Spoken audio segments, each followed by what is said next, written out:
I'm next going to introduce Carlos Alarcon. I got lazy this morning with my introduction, so I'm going to try to make amends now. So, Carlos brings over 30 years of successful business experience in mediation, negotiation, regulatory and compliance, risk management, and financial transaction structure for the technology, energy, government, and financial services sector, both for-profit and non-profit. Carlos held positions as a broker, trader, and finally as risk manager during his 18 career in the financial markets on Wall Street in New York City. Today, he's the principal of the Alarcon Group, LLC, and recognized nationally in academic and financial circles for his thorough and innovative work, and is acknowledged as the thought leader in conflict resolution and negotiation, risk management, financial structuring, government contracting, business modeling, and decision-making analysis. So if you need mediation between, yourself and Bill Hsu or the, regulatory people, you know who to do. So let's welcome Carlos here with the Small Business Development Center. And I wanted to mention that there's a sign-up sheet for the Small Business Development Center and also a couple of specific evaluations for this part of the presentation. So I'm going to hand this around. Please sign up. So if people sign up, Carlos, will you be communicating with them, or you just want to know who is here? To be honest with you, what it does is two things it accomplishes. That we were here and we can report that to the SBA. And number one, it opens the door for you to give me a call later. In essence, it opens up the door for you to give me a call later if you want some assistance, or I can check with you. And also, there's a couple of websites up here that are laid out for you, and you can also make contact there. To be candid with you, well, like I said, what's really most important is that the SBA knows that we were here today. And if you can take a couple of minutes and just a few of you put in your name, your email address, that would accomplish that for us, and we'd be most grateful. Okay. So I don't know who sent her that bio. I did, but. It's part of my background, but what I'm here to do today is to advance the Small Business Administration, and by extension, the Small Business Development Center in San Jose. There are two of them. One of them is called the Silicon Valley, and the other one is called the Hispanic Satellite. And the Hispanic Satellite is the first and only one of its kind in the United States right now. And ideally, it deals specifically with a population. But you know what? It's working in all different ways, and we're thinking about putting some more together around the United States. There's no question, but there are some specific needs as to procurement requirements, starting small business, and that sort of thing. But another couple of things I want to say. I'm going to be moving to San Jose, and I was wondering, where in the hell am I going to live? And I said, okay, so I played golf down here once before, and I said, wow, this is really nice down here. And then I did the tour of California, the bike ride. Is anybody familiar with the last 3 kilometers of that? It's 1,000 something odd feet straight up Bernal, whatever's behind Bernal there. Then I said, I'm never coming here again. I have, and I'm going to tell you, I said, well, let me look at this Morgan Hill place. This looks nice. And then I saw there's a Trader Joe's. I said, okay, all right, I like it. And then I had Diana's Catering. So I'm sold. I love it. This just looks really beautiful, and the sky has opened up for us today. And I don't miss New York City a bit right now. Yes, sir. Are you looking for property to buy? My parents. I'll try your B&B first. Okay. I'm sorry? My parents are putting their house up for $7,000. Okay. I will. That's $700,000. I was just going to say sold. Okay. All right. So let's get started. The Small Business Administration puts these centers together, and the Small Business Administration in the United States is this most successful business starting organization, maybe on the planet, but certainly in the United States for any number of reasons. Okay, and some of them are, okay, the second caveat, I grew up in the 60s, okay? So short-term memory and eyesight are both going. So I'm going to read off here a little bit. Okay, provide in-depth one-on-one free advising, free. So I usually want to end my chat with this, but let's begin it with everything that you're going to hear about today is free. Okay? Helping you write a business plan, connecting you with financing, connecting you with investors, getting SBA loans for you. All of that is free. Okay, remember, it's a lot, and not only, I mean, we have about 35, 40, maybe 50 other people at the Small Business Development Center in San Jose, all with different expertise. Don't be shy. It's there for you. Your tax dollars pay for it. Go ahead. Would you please define the small business? No, I can't. And I'll tell you why. There are small businesses that are up and running. There are small businesses that are called, what are they called? Pre-nascent that haven't started yet. And when you get too big for the SBDC, for the Small Business Development Center, that's a good thing. But tell me what you had in mind and I'll tell I you. was just saying the limit for supporting loans. I'm sorry? The limit for either capital or the amount of the loan that is. I think it's about $5 million. Okay? So you have to have a business under $5 million a year in revenue? No. I'm just saying that I think the top-ish for SBA loans is about $5 million. And then there's different degrees, okay? And you know, and if you're going to be exporting, there's another set of loans, okay? Ask questions, okay? Call us, ask questions. We'll get, you know, if we don't have the exact answer for you, we'll get it. I just don't think there's a top side limit. Okay, so we provide small business seminars, training, and free advising, as I said. And this is what we want to do, and I will get to it in a second, is we want you to have a successful business. We want you to be competitive. We want to help you talk to Mr. Shu. We want to help you talk, you know, to negotiate or to explain clearly what you need as far as insurance. Okay, when you start a small business or you convert or transform a business, you need this kind of help. I started a business 5 years ago when I moved back out to California. No, it's more than that now. 8 years ago when I moved back out to California. I wish I'd have known what I know today in starting a business or transforming a business, because you're really starting a new business or changing it. So the other factor that comes into play is that you are growing the community.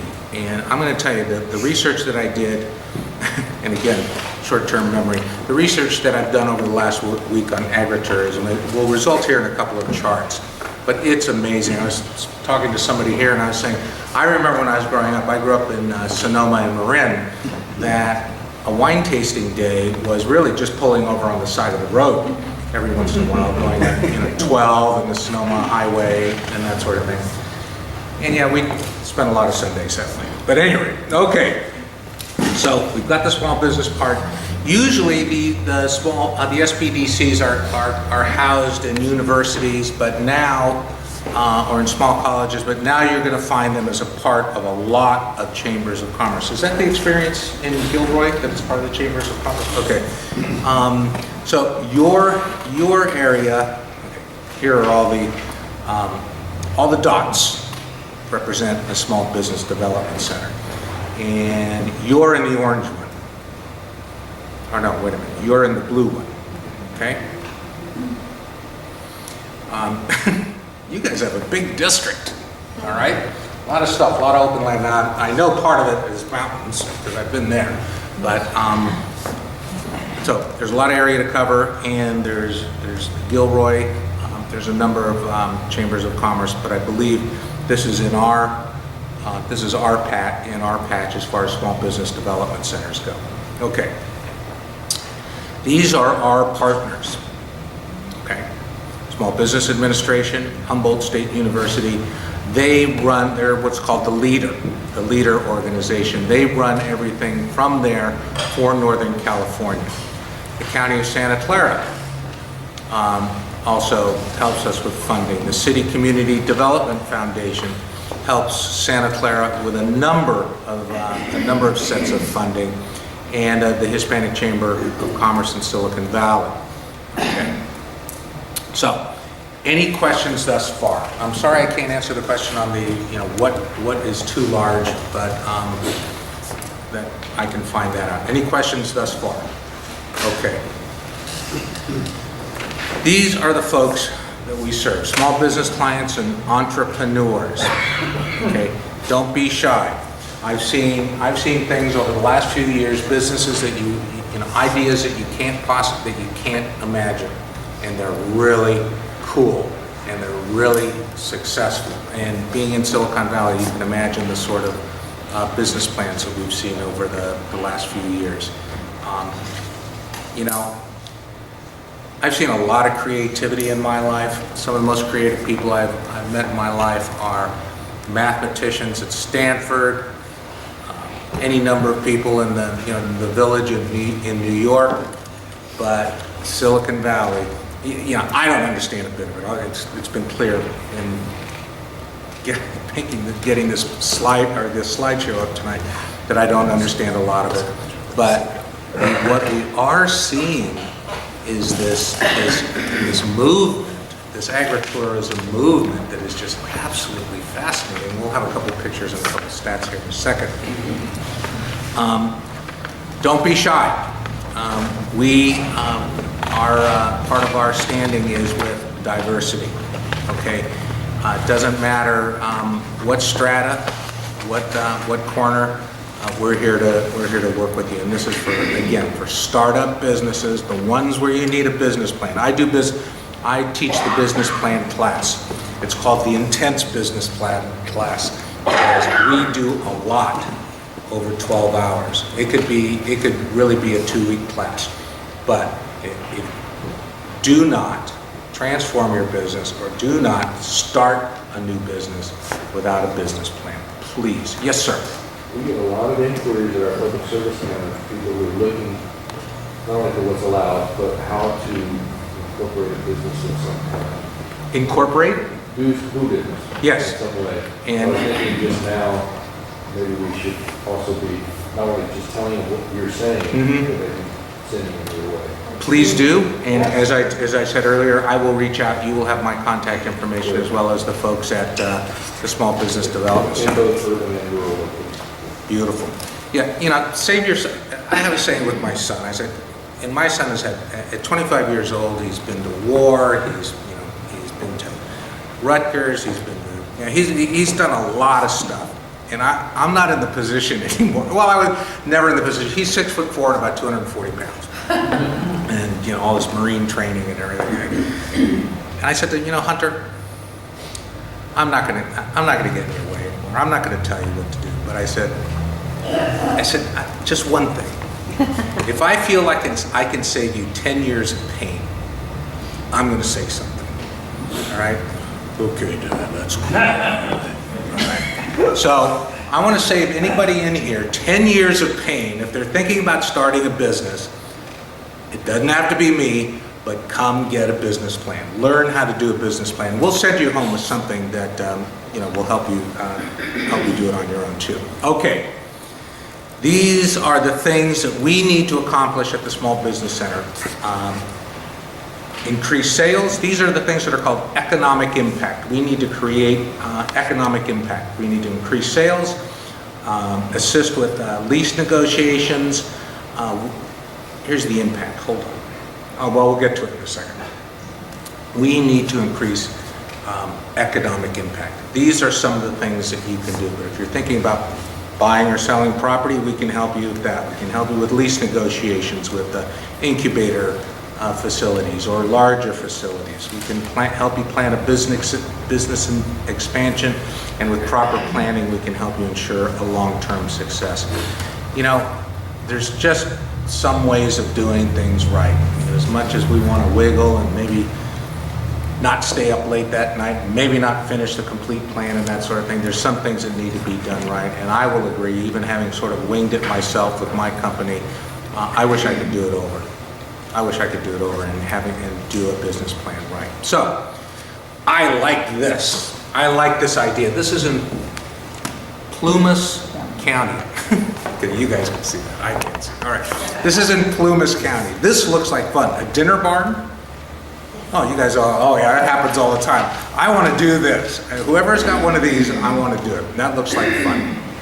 So, let me run you through a couple of stats, and that's assuming I can. I know you can't see it, I'm sorry, this was transformed, this was cut and paste from a report, and clearly a PDF. But, let's say roughly 300 farms or the reports from 300 California farmers. So this is how this is their offerings. For direct sales, 78 of those farms offer farm stand with fresh fruit, vegetables, herbs, or flowers. Some of them are you-pick fruit, vegetables, herbs, and flowers. Some of them are, 17 of those are corn mazes. I'm sorry, 7 are corn mazes, 17 are pumpkin patches. On tours, school field trips, that we were talking about earlier, 51 of those are school field trips. Small animal demonstrations, 13 of them, okay? And some of those are offered for a fee. Demonstrations, classes, workshops, cheese making, out of 69, 35. Gardening, plant selection, 23. And fishing or hunting, almost 11. Okay, so these are the sort of, and I'm happy to send these along. If you give me a business card or something like that, I'll send along these slides. In special event facilities, farm stays, weddings, 50 out of that 332 for the weddings. And one close to my heart, I know it's not a very large number, is dog trials.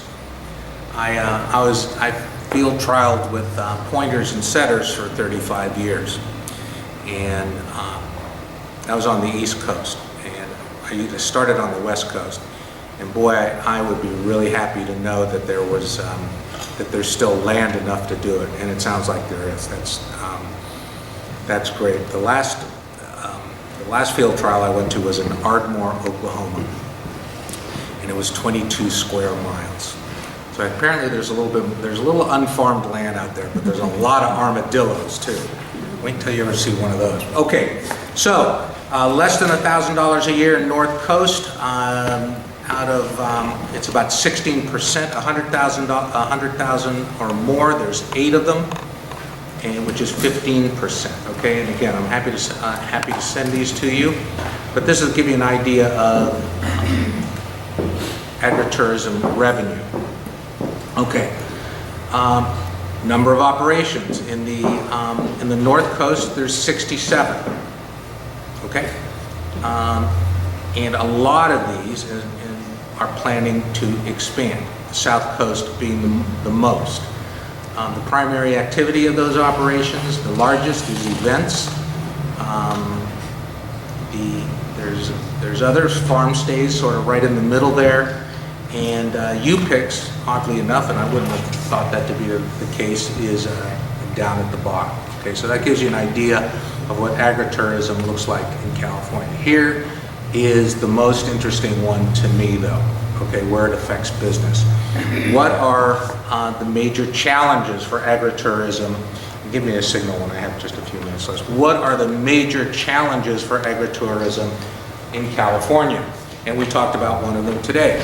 Regulations and legal constraints, local ordinances, insurance, that sort of thing. We can help you with that, no question about it. We have folks that work specifically with that.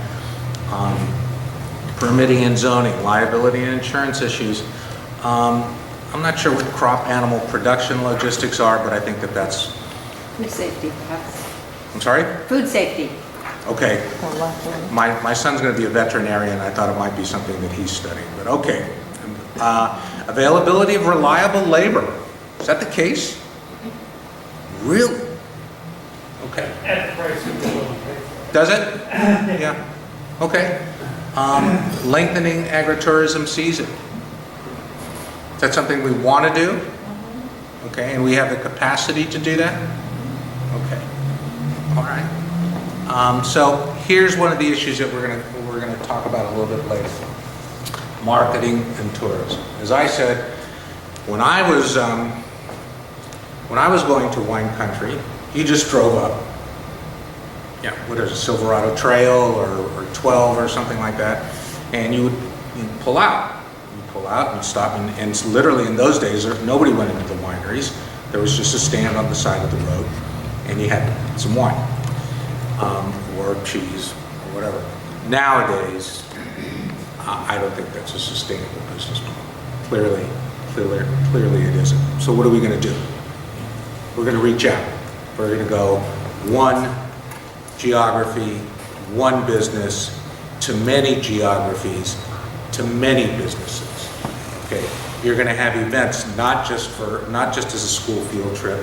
You're going to have Brocade come down from 237 and spend the day, with you. You're going to have Google come down and spend the day with you, do something, get some great food, some great sandwiches. Those apricots I really like. That's how you're going to do it. Yes?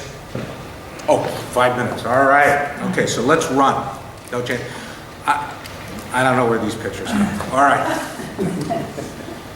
We provide access to capital, traditional and alternative. And when I say alternative, we have found money for some of the most unusual. Yes, sir. Are you accessing the Bitcoin community? No. Okay. It's just been determined that it is not a currency, that it is, Property. what was it? Property. Property, thank you. So, tough for us to work with that. Okay, so, social media, as we just talked about. We work with an organization called, is up with our SBDC called Rob Bates. They are currently, Rob Bates is currently doing some work with the folks that you have here today, iBrand, okay? And you're going to need this to be competitive. You're going to have to reach out and have a distinctive brand to be competitive. So we have that resource coming up momentarily, probably about 3 minutes as near as I can tell. Okay, mastering LinkedIn, and please build an effective web presence. Procurement. That's a lot of the work that I do with SBDC. I do government contracts. Okay, believe it or not, the government needs mediators. I didn't think so either. We also help you with basic bookkeeping. Okay, and here are the 4 economic impacts that we want to create. We want to start businesses. We want to create jobs. We want to retain jobs. We want to increase your sales. We want to help you secure loans. And we want to help you in shared equity in financing. Okay, this is going to tell you a great story, but I'll boil it down to this. The fact of the matter is that the SBA creates and sustains more successful businesses than anybody else in the United States. The banks of America, the Bank of Americas, the Wells Fargo, everything else. We do it more than anybody else, and we do it at, let's see this. We create a job for $1,353. Let's just, Economic Development Agency, it cost them $5,000 to create that job, and the Rural Business Loan Guarantee, it cost them $45,000 to create that job. If you want to get into business, get a great start, come to the SBDC. And I love this. Yeah. I love this. And the only thing I would add to this is buy often. Okay? So buy fresh, buy local, and buy often. Listen, thank you, everybody. I look forward to hearing from you.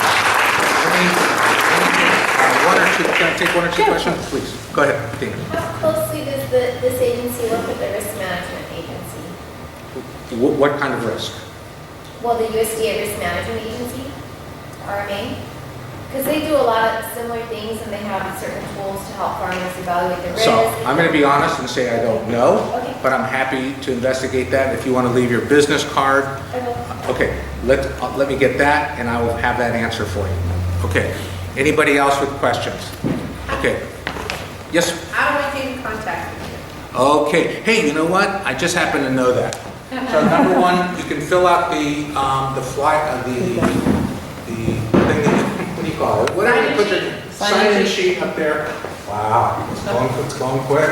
Okay, or you can contact one of these websites up here. But I would prefer if you could put it on your sign-in sheet. That would be wonderful. Okay, listen, everybody. Thanks. Come visit. You know, let's chat. I'm happy to do so. Okay, as long as you give me your name and your email address and a couple other things, I get to spend an hour with you. Okay? Good to know, right? Thank you All so right, much. thanks everybody. Bye. It sounds like Carlos might be a neighbor down here in any event. Yeah. So Love you it. can just meet him at the local coffee house. Next, I would like to introduce Jen Benninger and Teresa Santa, who are here with I Brand Your Business, and they're going to give us a marketing overview, and I think even a marketing demo, which is going to be pretty exciting. Teresa Santa with MediaPix Web Designs and Jen Benninger with GenBen.com, social media navigator, met at the beginning of 2012. The two collaborated with each other to maximize client experience and to minimize clients having to go to multiple places to get noticed on the web as an identifiable brand. After a few clients, it was a no-brainer to start packaging such programs. Teresa and Jen put their heads together and created a program called I Brand Your Business in 6 weeks. It has become a flagship of their business. The program branded businesses online in only 6 weeks, and at the end of 6 weeks, the client got their branded logo, website, blog, social media platforms, e-commerce, video commercials, ebooks, list builders, and more. What a deal. And after several very happy clients, it was time to partner. Today, Teresa Santa with MediaPix Web Designs and Jen Benninger of GenBen.com are partners and named their new venture right after their flagship product, I Brand Your Business. So let's welcome Jen and Teresa. Thank you. Thank you. And from based in Gilroy, right? Yes, we're in Gilroy, yes. Well, thank you very much. I have to thank Anna first of California Passport Tours because she threw our name in the hat to come and present with you today. So I'm going to be picking on her a little bit later. So, and Teresa is going to pass out some information because we have such a short amount of time and social media is I don't want all you guys to glaze over. Let me just put it that way, okay? So we're gonna give you, so on the flyer that we're passing out, there's some free tools. We have a lot of videos on our YouTube channel that teach you a lot of stuff, very basic, very hands-on walkthrough. So you can go watch some of these videos. I wanna do more of an overview. I normally teach a class called Facebook in Your Business, and it's about 6 hours, so I have 30 minutes. So we're going to just kind of jump right in. But I really wanted to talk to everyone here, and I really appreciate Carlos saying, how important it is to have a social media presence or a web presence out on the internet. And part of the reason is it may be daunting, overwhelming. You're like, I don't have time for this. But the good thing about what social media can do for you is it's very inexpensive to get going. Basically what it is it's taking up some of your time. Completely understand that time is money and you may not have a lot of time to do some of these things. But what it can do for you, the return on investment for your time by using social media is really, if you just stick with it and you give it the time, you'll really start seeing results in a really short amount of time. And so the first thing I want to ask, and I'm scared to ask this question, but how many of you have a Facebook page for your business currently right now? Oh my gosh, that's more than I thought. I'm so proud of you. Okay, so you have a Facebook business page. How many of you, of those that raise their hand, post on it once a day or more? Okay. So you 4 win a prize for the day, because if you are posting less than twice a day on your Facebook business page, you're actually doing yourself a disservice. So those of you who are, I really want to commend you on that, because that will really help motivate and just kind of springboard all of your other efforts that you're doing. So of you four, or actually of anyone that has a Facebook page, how many of you have ever used any of the traffic mechanisms on Facebook? You've run an ad, you've done anything. How many of you have done that? One of you, okay. Oh, two of you, okay. So that's a lot. I've been in rooms with 3 times as many people, and it's been crickets when I ask that question. So I want to kind of give you guys an overview of the different type of social media platforms, and then I want to go over some exact examples of what you can do, and some free tools and some paid tools that you can use on your own. So when you're ever thinking about going on to any of the social media platforms, so you have Facebook, you have Twitter. Anybody here have a Twitter? How many of you tweet at least 10 times a day? If you're not tweeting 10 times a day, you might as well stop your Twitter account, and I'm not kidding. And I'll explain that in just a second. How many of you have a Pinterest business account? Okay, how many are you pinning at least 5 to 10 pins a day? Okay, so she's gonna be my next, you're gonna win a really big prize when we leave. Because again, you have to, and I'm sorry, one more. And how many of you have a YouTube channel where you're posting at least a video a week? Okay, so those are the 4 main social media platforms that are out there right now. But because most of you are brick and mortar businesses, how many of you have an active Yelp account? Yelp. Have an active Yelp account. Okay. How many of, okay, so of the 3 of you that have a Yelp account, how robust is it? Have you actually gone in there and clicked on every single button and put every single piece of information that you want and uploaded at least 10 to 15 pictures? I have the director of sales calling me every week when we put ads. Fantastic. He said my site, you can't believe how well it does without any ads. Fantastic. Well, don't get ads. Let me just say that. Not on Yelp. Oops, did I say that out loud? I'm gonna be very transparent with you guys. So you have it. Who here has their Google? Who has claimed their Google Places, their Yahoo Local account? Who have claimed those? Okay, fantastic. So how many of you have gone on there and actually looked at the reviews and promote people to go put reviews on there for you? Okay, so we have some pretty active people in the room, and that's fantastic. So all those things. I hope you guys were taking notes. Those are where I kind of want you to focus on your Yelp account, because the thing about Yelp, Google Places, and Yahoo Local is you have an account whether you want one or not. So if you haven't claimed your Yelp account, I could go in there, I could write a positive, negative, mediocre review, and then I could claim that business as myself, and then you can't have access to it. So Yelp claims that that's a benefit for everyone, so they can't rig the system, so to speak. So having a Yelp, you probably have a Yelp account whether you want it or not. So the best thing to do is to go out there and actually claim it for yourself. And it just says on there, are you the business owner?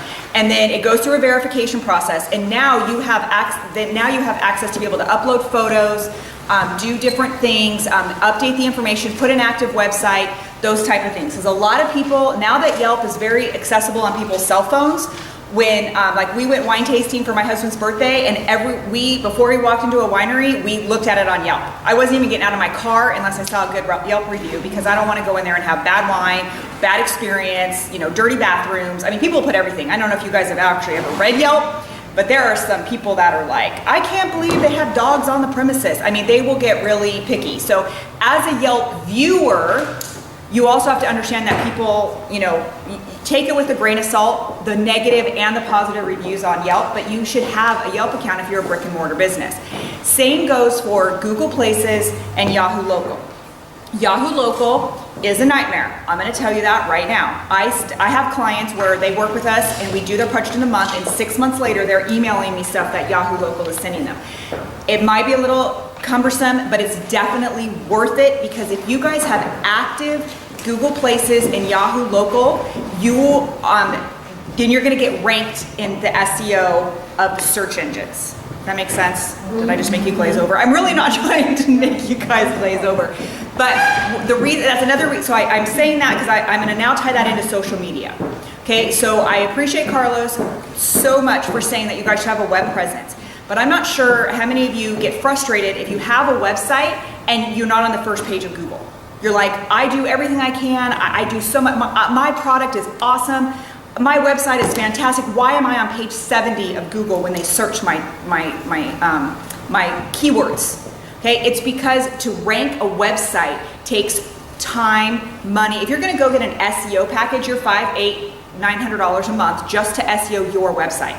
But if you piggyback on the 800-pound gorillas in the social media market, Facebook, Yelp, Google, Pinterest, YouTube, they will rank. Have you ever like searched for something and the first 5 things that come up are their social media, their LinkedIn, their profile? That's because they are the 800-pound gorilla in the room. So, and if you put your website, your other social media platforms linked to your Facebook, your Pinterest, your YouTube, all of that, then Google is spidering all of that information, and when people are putting in your keywords, the first thing that comes up might be your LinkedIn account. The first thing that comes up might be your YouTube channel. That's how you're going to battle the Google spiders to get your information ranked to the top. Because you guys, from what I'm understanding, I talked to a couple of you in the room. I haven't got a chance to meet all of you, but please, feel free to come up. I'd love to talk to you specifically about what you're trying to do. But from what I understand, most of you are here because you want people at your locations. You want customers. You want to generate some type of income by getting people. And the only way people are going to find you is they're going to search for you online. And if you think that just having a website, eventually you're 12, 24 months, right? But just organically to rank your website, it takes a really long time to do it, even if you do it correctly. So you can overlap and you can attach yourself to the social media aspects that are out there to really rank your information that's up there. So does anybody have any questions about any of that? Yes, sir. Realistically, how much time on a weekly or monthly basis should a business owner dedicate to this? And does it ever stop? No. Pinterest, it seems like every new thing that comes along is just more work. Okay, thank you. I did not plant him in the audience, but that is exactly where I would have gone next with this presentation. So the reason I asked is of which one of you have different types of platforms. For someone who doesn't have anything and doesn't have a director of sales that's focusing, or a director of marketing, or someone that's even part-time in your office, their sole purpose is your social media, I would say you need to pick 2 platforms. For the sole purpose of what you just said. Time is of the essence. Time is money. You guys, most of you are probably working, 80 to 90 hours a week already trying to launch this. You don't want to throw do I really have to go post what I had for dinner on Facebook? I get that. So if you need to, first you need to analyze the mentality of the person that's on the platform that you want to go try to focus on. Okay? Because once you figure out where your people are hanging out, that's the platform that you want to build on, and then that's the platform that you want to dedicate your time to. So I would not say go of all the 5 active platforms, Yelp, Google Places, and Yahoo Local. That's a one-time shot. Once you go in there, claim your business, and build it up, then it goes and generates on itself. That's not an active thing, but a Facebook, Pinterest, Twitter, YouTube, and even LinkedIn, that's stuff that you kind of got to be a little bit more active on. So the mentality of the people, let me tell you what that is. So if somebody's on Facebook, they're not there thinking to buy. So if you go and get a Facebook page, and the only thing that you're posting on Facebook is to go buy something that you have, you're not going to get the kind of traction that you want.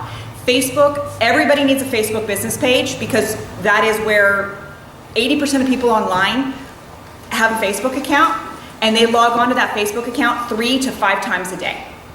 So you need to be a Facebook business page. But of the peripheral, YouTube, Pinterest, Twitter, and LinkedIn, you need to figure out where people are hanging out. So Facebook is social. So when you're building your Facebook presence, you need to be being social with the type of posts that you're having. And I'll give you the 5 different types of posts you need to have in 1 second. If you're on YouTube, the mentality of the person on YouTube is they want to know how to do something. So people go to YouTube. It's the 2nd most popular search engine, and it's owned by Google. So if you, of any type of your businesses, I don't know what each one of you, but if any of you have anything to teach, you need to be on YouTube, because people go to how to, and they go there for Facebook to learn how to do things. Teresa and I, we do all those how-to videos. That's on the flyer that we sent you. That's what we do. We have 32 videos. That's it, just 32. We don't have 100, we don't have 900, we have 32 videos.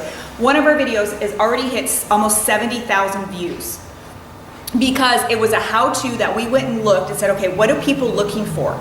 We found it's people want to know how to create a Facebook business page. So I created how to create a Facebook business page, but I keep it updated. So I always have new update. I've done 2 already this year because Facebook has already made changes and they're about to make a whole bunch of new changes.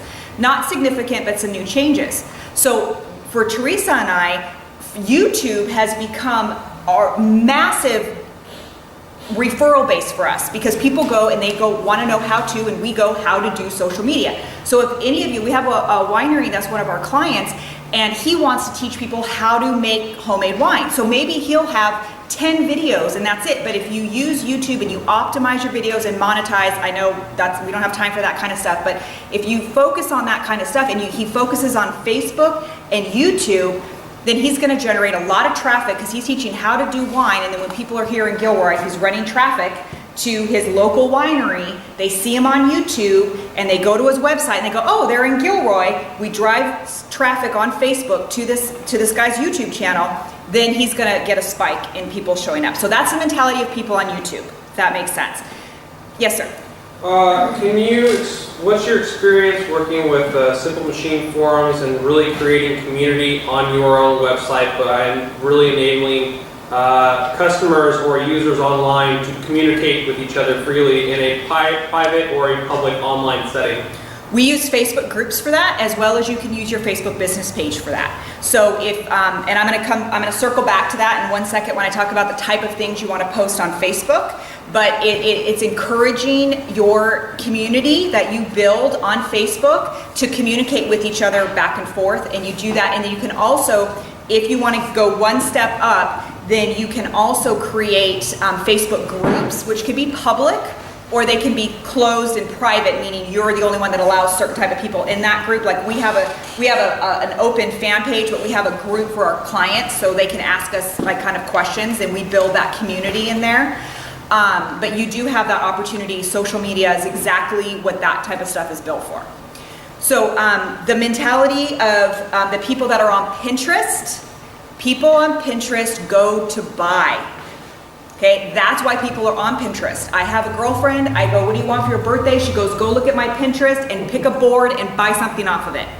So that is one of the weirdest things we get. Almost every single one of our clients, they realize that they need to be on Pinterest and they look at me like I'm like, what did I just say? I'm like, no, because if you have anything to sell, you can put your image up on Pinterest, and then you source it. It's called sourcing it. And when they click on the image, you can send them anywhere. You can send them to your website. You can send them to Facebook. You can send them to your online store. You can send them anywhere when they click on that picture.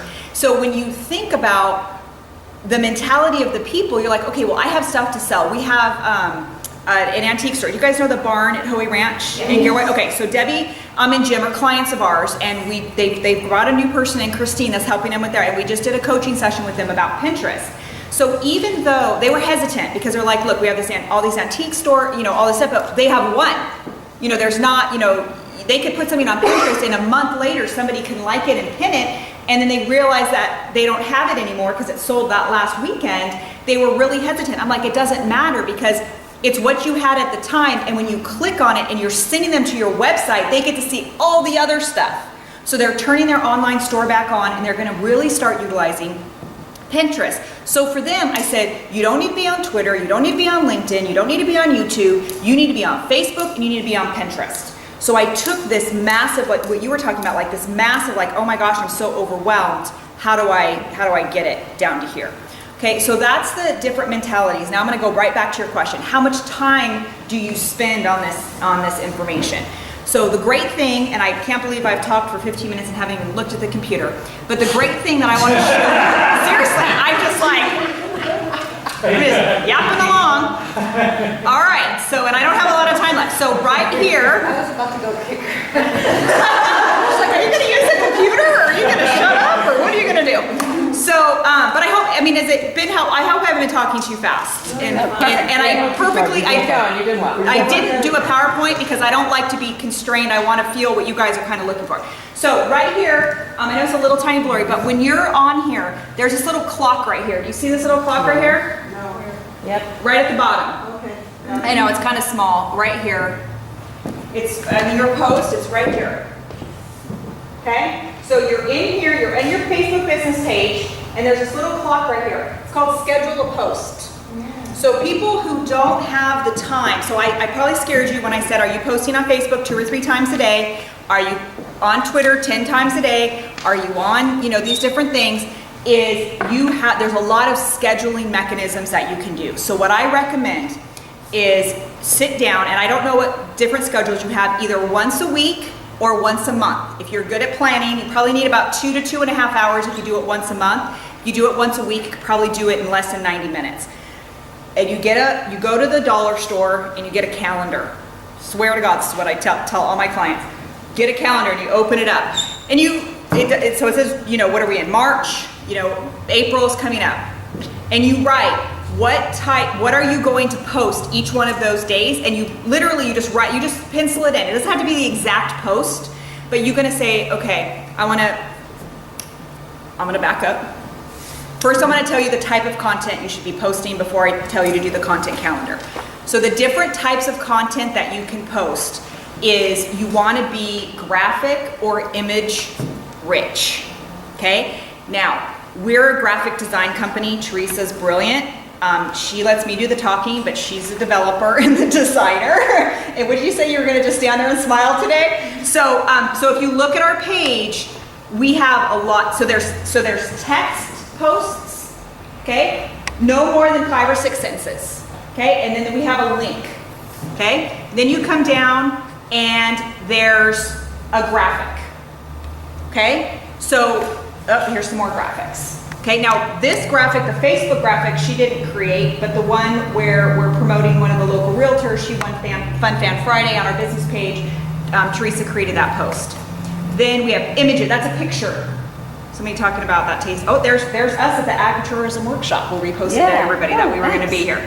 So, and then we have, we do fun things. Like this is what I was going to talk to you about right now. So I brought this up on purpose. This is Chef Pesto. He works for I Brand Your Business. And he always comes to us wanting help. So girls, I have to post, I don't know what to say. So you want to share photos. You want to share videos. You want to show text. And you want to do other people's content. Okay, so when you're sitting there planning your content calendar and you're like, okay, I don't know what to post. I got to post 2 things a day, at least 5 days a week. But I want to caution you because 5 days a week works for my type of business because people typically aren't sitting around on a Saturday or a Sunday afternoon wanting to build a website. They're doing that during office hours. So most of our activity for our business is during the week. But if you're a winery or your people are doing stuff on the weekends, your dead days may be Tuesday and Wednesday. You don't really know. So I'm gonna caution you, or I'm gonna encourage you, I should say, to post 7 days a week for about a month, 2 or 3 times a day.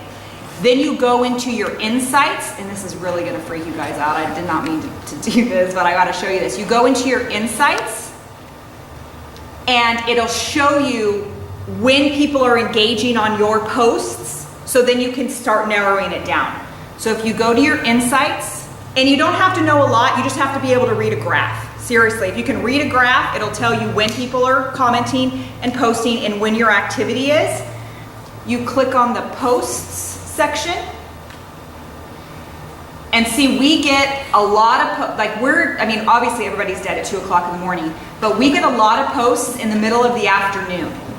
And this will tell you, I don't have a red clicker, but this tells you what type of posts people are engaging on. And all it is looking at a graph. So you see, that's a big yellow. So you go, oh, that was that post. I got to do more of those type of posts.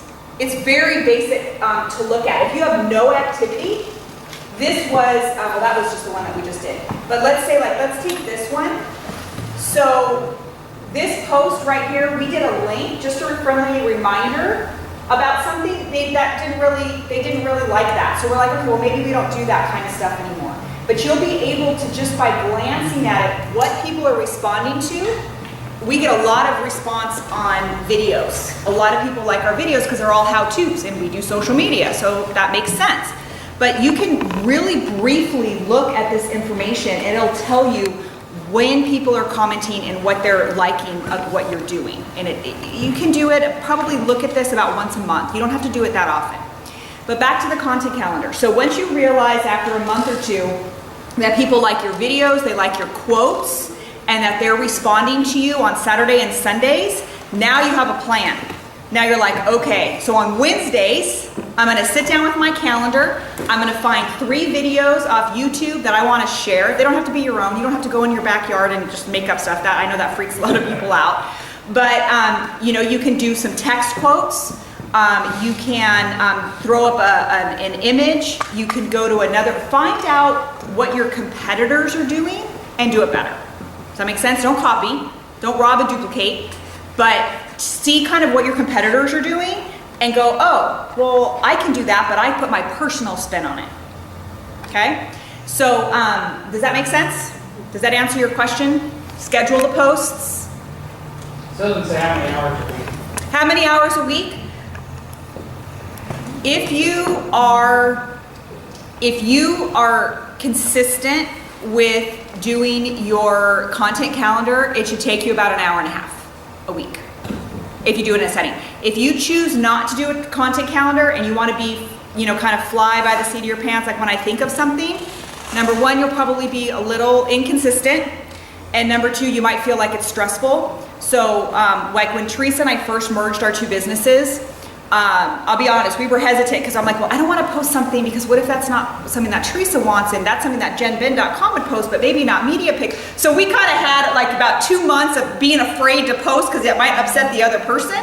So once we got over that, so that was very stressful for us. I mean, Teresa would even go, she goes, oh my man, Jen, I was up, I was thinking like midnight last night, I'm not sure, what do we got to post tomorrow? Because we got to post 2 things. What did Carlos say? If I could save you 10 years, I just want to save you some sleepless nights.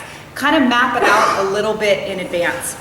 And if you're out and about and you're like, oh my gosh, I need to just throw something up, then you have a little bit more time to do that. But if you're spending 15, 20, 30 minutes a day, then there's ways to cut that time way down. Yes, sir. What is your experience with WordPress and what is your experience with Hootsuite? I love Hootsuite. Hootsuite is one of the free tools I was going to mention, where you can schedule. Hootsuite is a scheduling system. So if you're on, I don't want you guys to go too crazy on Hootsuite because that puts all the platforms in. So like you can go and make one post and say, I want it to go to LinkedIn, Facebook, Twitter, YouTube, Pinterest, and it blasts it, not YouTube, I'm sorry, and it blasts it out for you. But I don't want you guys to be thinking, I'd rather you focus on 2 really, Facebook for sure, use a scheduling tool here, and 1 other tool. So if you feel you're a Pinterest person, if you're a YouTube person, or a Twitter person, then focus on that other tool. We do a lot with WordPress. Like I said, Teresa, I'm gonna brag on her a little bit. You guys all heard of Rosetta Stone? She was one of the original developers of that. So she's very, very, very good. She hates when I do this. But she's very, very good on the development side. We do use WordPress, but we also use a Joomla site, which is a little bit more advanced technical. And then everything that Teresa done, because she's a graphic designer, is all custom made to use. So we have used both of those. And I do like Hootsuite. But for this kind of basic intro, I would stick with what we have. Yes, ma'am. How do you spell Hootsuite? H-O-O-T-S-U-I-T-E. And it's an owl. I do, but I just wanted to make Yes. sure. Thank you. So, any other questions? I've got about 5 minutes left, right? I have 5 minutes left, and I want to bring Anna up. So, Anna, come on up here for a second. But while she's walking up, does anybody else have any questions? Have I gone too crazy over the top of your head? So, my understanding of Facebook is people like a lot of positive, fuzzy, feel-good type of posts. How does it work with activists, like trying to get people to call their legislator on an issue type of posts? Well, that's very good, because one of the things, in more of the advanced classes that I teach, I talk about being controversial. It's actually very good for you to be controversial on Facebook, because you want people to look. You're already up there. So you want people to be, you want people to engage, and that's what I'm going to do. I was going to do a 15-minute case study. You now get a 5-minute case study. I'm sorry, but it's actually very good to get communication. Back to what this gentleman was saying, you want people to get communication on there. So I'm going to give you my formula, This is how you write a Facebook post, okay? This is one thing I want you guys to write down. It's a two-part formula, and it's gonna be very basic, but if I had more time, I'd give you example upon example. Number one, always, always, always use your own personality. Use your own business culture. If you are an engineer and you have that engineer mentality, please, if you're not, and this can be insulting if anybody's an engineer, if you're not funny, don't try to be funny, okay? Because people are gonna be like, what?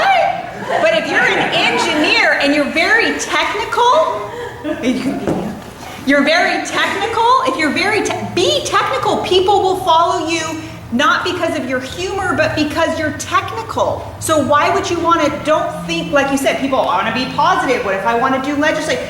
Be your true self, be your true, because people will see through it so much. See, I got some smiles in there. I got somebody to wake up. I just insulted a bunch of people in the room.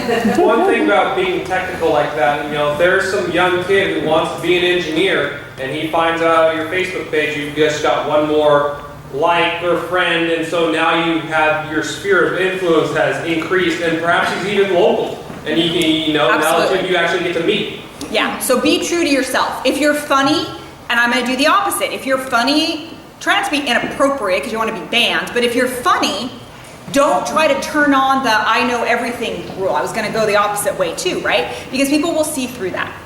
Okay, so the second part of the formula, always be true to yourself. Second one is an either or. Either ask them a question, like you were saying, be controversial, or give them a call to action.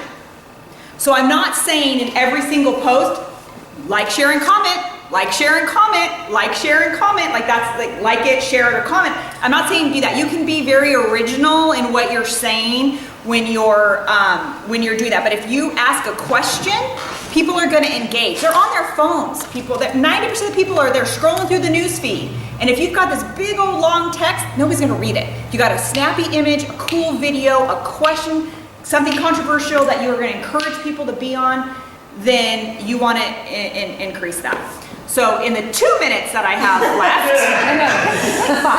are you sure? Yes. Okay, I really don't want to get into your break, but I want to give Anna, like I said, she was very gracious we've met over the years and was able to put us on here, but I wanted to give her kind of a crash course on what she's doing right and wrong on her Facebook page so you guys can take some notes. It was better than I warned her. This is my own channel. I warned her. hired her, but this is Yeah, this is all that she's done. doing myself. Okay, so number one, Yes. the cover photo. Fantastic. Make sure you have a cover photo. This is this large image. The size is not going to change, but with Facebook's new marketing format, it's not set up. I don't have a live demo yet because they haven't released it yet. It's going to be a little bit changed, but have a nice cover photo. This little square picture, this profile picture here on the side where it says California Passport, okay? Either make that an image if you're a business person, if you're if you're a realtor, or if it's you as the person, you want that to be an image of you. If you're a company, you want that to be an excellent representation of your logo, but I want it to be kind of large because that's the image that's shown right here. Okay, so it's very small. So I don't want, when you guys are creating that, I don't want you to create this intricate little tiny little thing. Make it something that from here, I know that's her because I recognize her colors and the shape of California. Okay, so you want it to be stand out. Is it too small now there? No, that one's good. That one's good because I know when I'm scrolling through my news feed, that's the image that people see. Okay, people click like on your Facebook page. All that does is give Facebook permission to put your posts in their news feed. Most of the time, people will visit your fan page 1 to 2 times in the lifetime that they're your fan. So the cover photo is important. I'm not saying it's not. It is very important. But most people are seeing your stuff through the news feed. So keep that in mind. Okay, so the next thing I like that you have here is you have what type of business you are, you have your address, you have your phone number, and you have your hours. So if you're going to have hours, because see it says right now, closed until Saturday at 9 to 5. So if I'm on her page, it already tells me, I know when she's open. The Holy Ranch, they do that a lot because their hours change. It's seasonal. They do all these different types of things. So that's excellent. You have 84 likes, so we want to work on that. We want to drive some traffic. which is a whole nother animal, but we can do that. If you guys have an advanced workshop or anything else, we'd love to come back and talk about some traffic. But she has events over here, which is fantastic.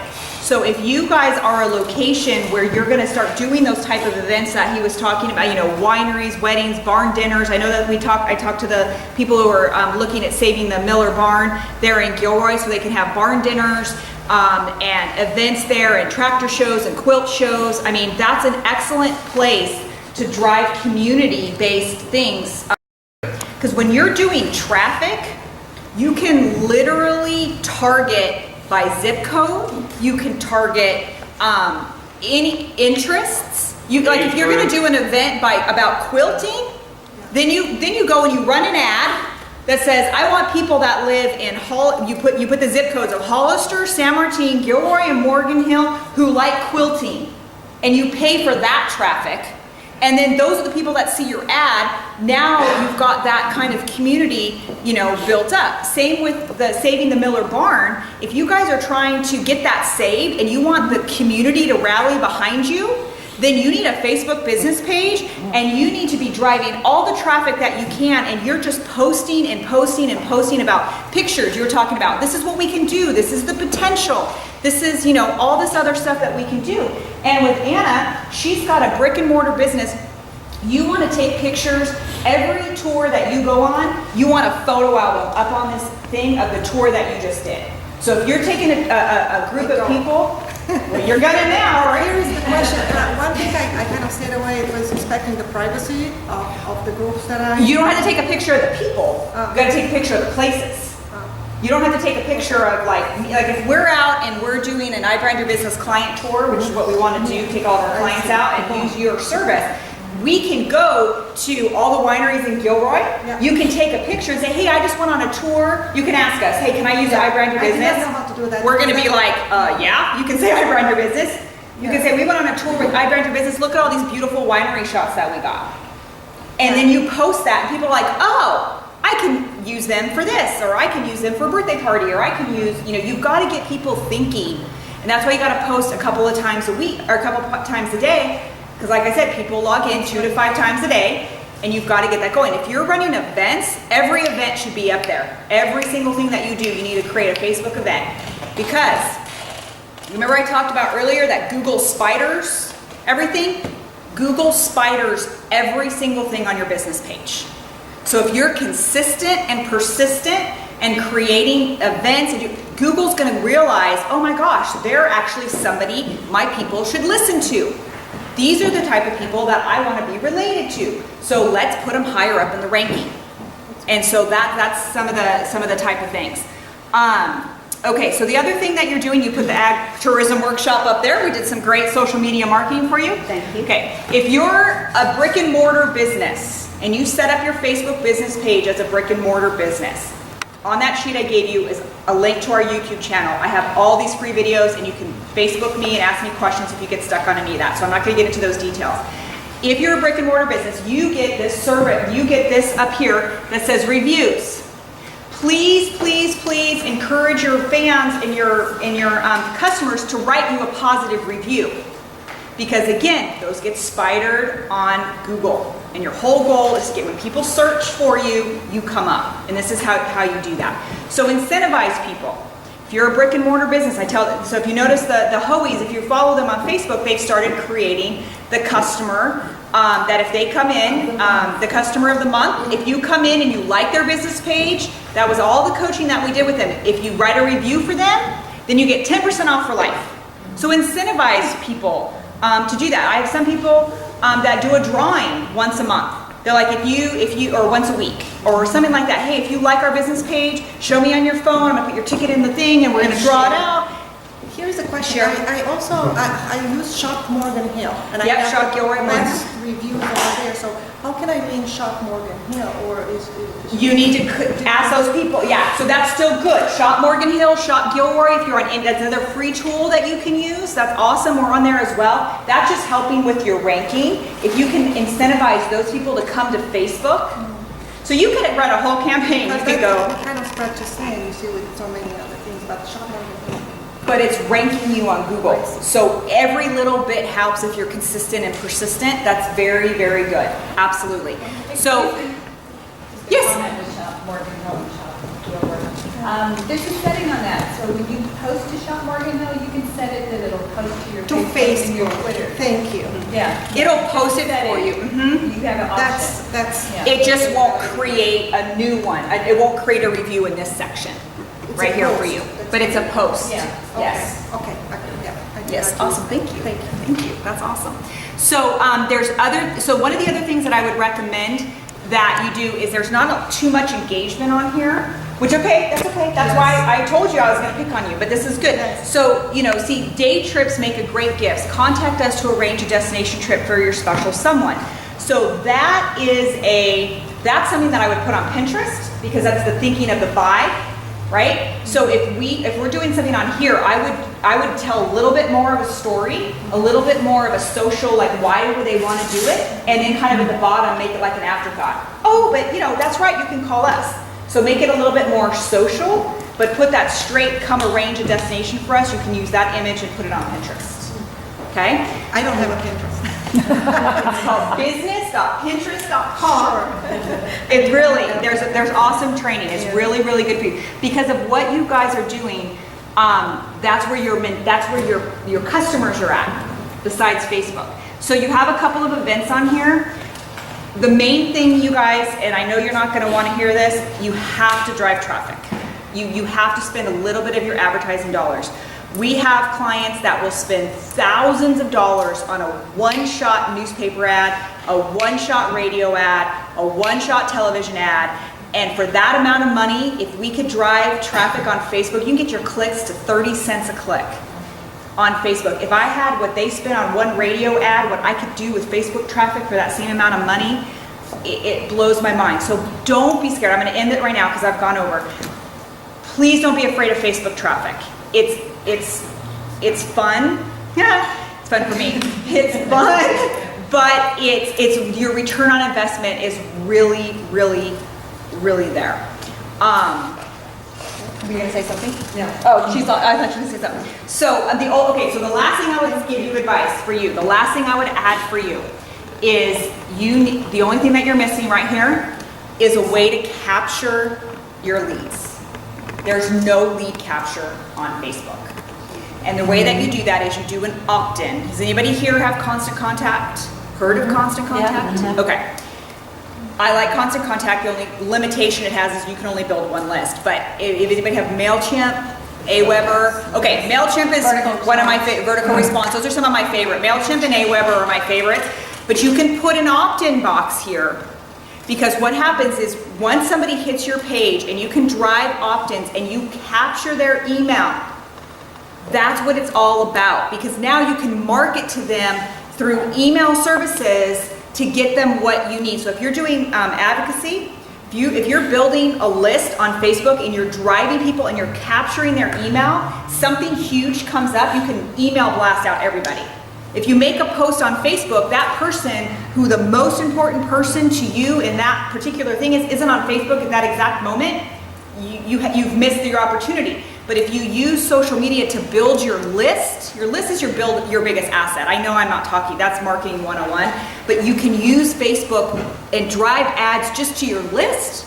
We give away a free ebook. It's ibrandyourbusiness.com/free giveaway. It's an ebook on branding your business online.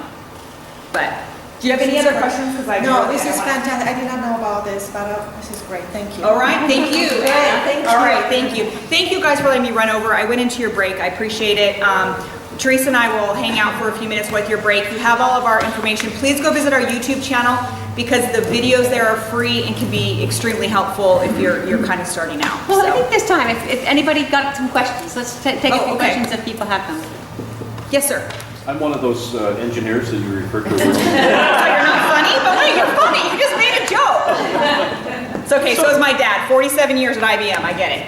So I like to have my results measured Yes. for advertising. So I use Cloud. What do you think? Yes, fantastic. That's a great one to use. And so you like Facebook Insights because you can look at it. So if you're good at analyzing the insights, then that's a great service. Are there any others like that? There are some, there's WP3.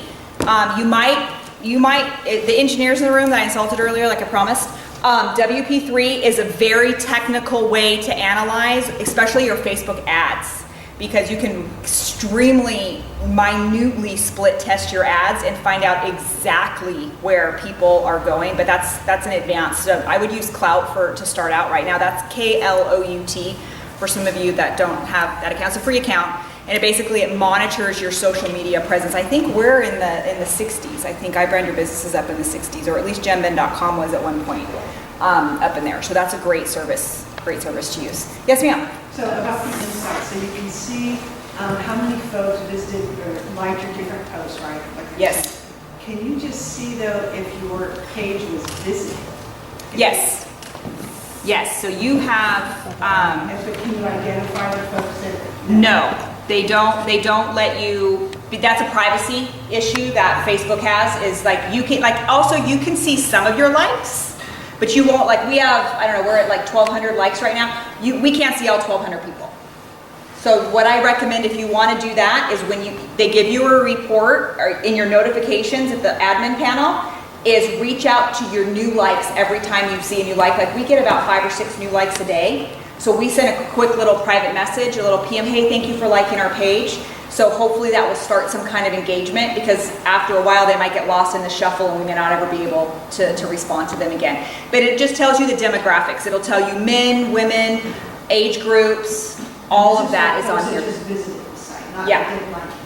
Yeah, there's all of that. Your visits is right here. There's its own category right here. So it'll tell you how many people visited our timeline, our YouTube. So our YouTube page app, we've embedded our YouTube channel. Very easy to do. Maybe I should do a video on that. Oh, actually, that lady just asked us to do that, actually. It's to put your YouTube channel in, or your Pinterest channel in your Facebook page. We get a lot of traction. Like we had 2 people on March 14th, 2 people visited our Facebook page and went to our YouTube app. So you have very, very good tabs, other different activities, and it needs to read like an EKG chart. I know that sounds very weird. You want to see dips and valleys, because if there's always the top, you never really know what's doing. So you want the ups and the downs, so you can see where you can kind of split test it. Our engineers in the room, how to really split test and get exactly where your people are at. Yes, ma'am. I think Facebook ads are the use of your marketing dollars. I believe that's the only place you should be spending your marketing dollars, because it's so targeted. That's why. And because since Facebook became a public company, they have shareholders that they have to be accountable for. It's gonna cost you it's gonna be like Google. Google, it got up to $5 or $6 per one click. We're still in the 30 to 40 cents per click, but Facebook is gonna really make you earn your engagement. But if you do all of the tactics, the organic, I call them organic tactics, when you do place an ad, Facebook's going to give you a little bit more of a boost. But I would suggest the Small Business Development Center. I'm working with them to start teaching some traffic classes with them. They're a minimal cost. We haven't got that far yet, but they've approached us to come and teach some different type of classes there. I'd love to give one on advertising, because especially people who can have the time, and this is going to make this gentleman cringe, because it takes time to do ads. It will take time to do ads, but if you can spend that time really targeting the ads that you're doing, you'll start seeing some massive results, and you'll be able to track all of that in those type of services that you were mentioning.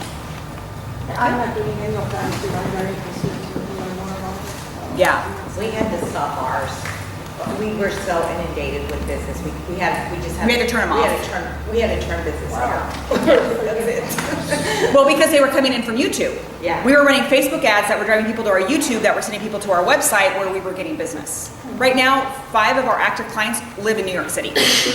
We're like 2 little people that live in Gilroy, and 5 of our active clients right now are in New York. But it's because they found us they all talk to each other. So they worm themselves around. Yes. So, is Facebook still the happening thing? I mean, okay. So yes, And Because I hear it from young people. I guess I'm asking it per demographic. I understand. No, I get this question all the time. Facebook is the 800-pound gorilla. It is the Google of the social media. Okay? You have to have a Facebook page. However, there are perfect, like the young kids, they've left Facebook, they've gone to Instagram. Facebook just bought Instagram. Young people left Facebook and went to WhatsApp. Facebook just bought WhatsApp. Okay, I've had that on my phone for probably 5 years because I can communicate with my clientele and friends internationally because you pay $3 and you have this WhatsApp and it doesn't charge you to communicate internationally. Facebook, kids went over there, Facebook bought it. Okay, so Facebook is still the hub, but you need to pick your peripheral ones that you want to be in. And I'm surprised, I'm not surprised that nobody here has asked me, should I be on Instagram? For the type of businesses that you guys are running right now, Instagram isn't where you need to be, so don't feel you need to be there. If someone comes up to you and says, well, Mom, you need to be on Instagram, I look and I go, okay, well, what's the mentality of the person on Instagram? Are they gonna buy my stuff? Nope, I don't need to be there. So don't think you need to be on every platform. So, but because Facebook is the only real place that you can drive traffic, but if you insert your Pinterest, if you insert your YouTube, if you put all of that on your Facebook page, see, ours is right here, right here. Here's our free ebook. So this is where you go in and you put in you get the free ebook and we capture your name in our MailChimp and we send out information. Sorry, the internet's just as such. We put our YouTube and we put our Pinterest right there so people can find us. Yes, sir. Actually, the number one demographic that Facebook has is middle-aged women, and 70% of all the retail dollars spent in America are spent in the middle-aged women. That's just, those are just, I don't know, voice and middle-aged and middle-aged. So you see this people tab? This people tab at the bottom? This is, here you go, here's your, so right now, and actually, believe it or not, this used to be our biggest, 35 to 40-year-old men used to be our biggest viewer. Now, but you're right, it's right here, and it's proof right here. So if your target audience is teenagers, then I'm gonna say, if you have a clothing store, like we have a client, we did a logo for his clothing store, it's all for teens, he's on Tumblr and Instagram. Right. Don't worry, none of you in this room need to know what any of that means, what I just said. But that's where their demographic is hanging out. So this will tell you when you get enough activity going on, we're right here. 35 to 54 is the majority of the people that are visiting our site. So these are the people that I'm targeting, and I realize that these people like videos. So I do a lot of posts, at least once a week, of videos of on new things. 1 minute, 2 minute. They don't have to be 20, 30 minutes. They could be done on your iPhone. I'm a Mac person, so your Android people in there are probably mad at me, but I think everybody should be on a Mac or an iPhone because it has that video capability. So yeah, absolutely. If you're actually doing, that's another reason why Facebook is at 800. Nobody else gives you statistics like this. So Facebook needs to be your hub, and everything else has to branch off of that. You have a disproportionate number of men, but that's because yours is a business. Correct. And so still businesses are dominated ownership-wise by men. Women are growing. Correct. Thank God. But who's spending the money in the businesses is far more women than men. So if you have who decides where are we going to take the kids this weekend for a farm experience? Usually not men. It's just how it goes. Yeah, that's what dads are on Craigslist. You guys go. Dad'll hang out on Craigslist. That's so true. Oh, absolutely. My husband looks on there every day. He's like, oh, let's buy a boat. Let's buy a trailer. I'm all, what are you talking about? It's pouring down rain outside.